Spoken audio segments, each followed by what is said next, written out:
আসসালামু আলাইকুম। আমি একজন বর্তমানে নিউ ইউটিউব চালাইতেছি আর কি।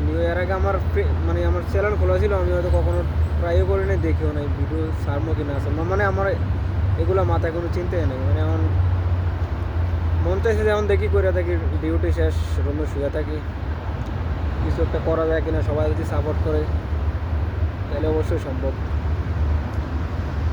আমার কিছু কথা, বর্তমানে যারাই আমাদের বাংলাদেশ থেকে লোক আসতেছে, বিদেশ নতুন লোক, শতকরা প্রায় 95% ফেল এই দেশে, ঠিক আছে। বর্তমানে পরিস্থিতি ভালো না, কোনো ব্যক্তির দোষ দিয়ে লাভ নাই, দোষ হচ্ছে দালালের, ঠিক আছে। কারণ আমি এই দেশের থেকে আইসি, আমি তো আর এত কিছু জানি না। কারণ বিদেশের নাম শুনলে মা বাবা, ভাই বোন অথবা আত্মীয় স্বজন সবাই অন্যরকম একটা ফিলিংস কাজ করে যে বিদেশ যাইতেছে। আসলে বিদেশটা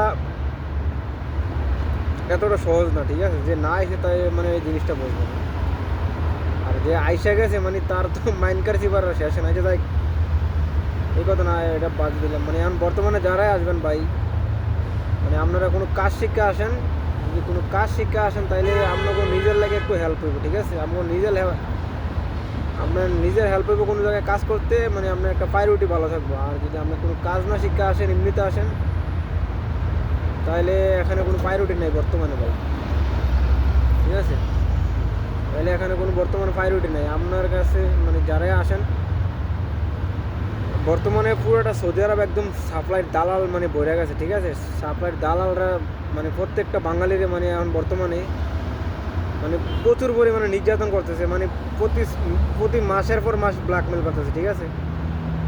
সাপ্লাই কোম্পানিগুলো বাঙালি চালায়, আমরা বাঙালি চালাইতেছে, বেতন ঠিকভাবে দেয় না। 1 মাসের বেতন দেয় 4 মাস পরে, ঠিক আছে।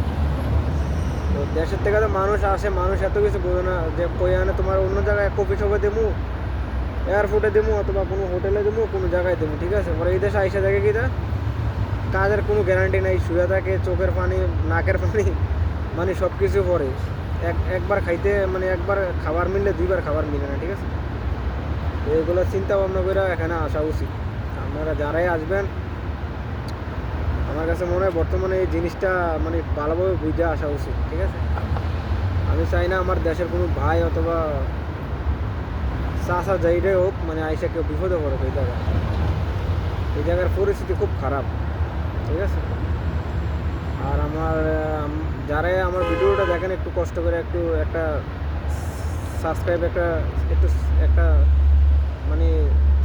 সাবস্ক্রাইব করে দিবেন, যাতে পরে ভিডিওটা দেখতে পারেন। আমার পাশে আমাকে হেল্প করলেন আর কি। যাই হোক, আমার কথা এটাই, যারাই আসেন ভাই ভালো থাকেন, সুস্থ থাকেন, দোয়া করি বর্তমানে যারাই আসবেন। আর প্রবাসীর কষ্ট তো বইলা শেষ করা যাবে না। আমি নিজে আজকে মোটামুটি অনেক বছরে মাঝে মধ্যে মন চায় যে আসলে বাড়িতে চলে যায়, কিন্তু ছেলে মেয়ে, বউ, মা বাপ, মা বোন, অনেক কিছু বিবেচনা করে যাইতে পারে না।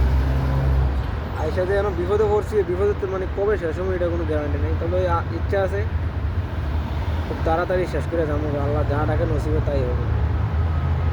আপনারা আশা করি সাপোর্ট করবেন আমার ভিডিওগুলো যারাই দেখেন, কষ্ট করে একটা সাবস্ক্রাইব, একটা টিপ দিয়ে দেবেন। ওকে, আল্লাহ হাফেজ, সবাই ভালো থাকেন। আসসালামু আলাইকুম।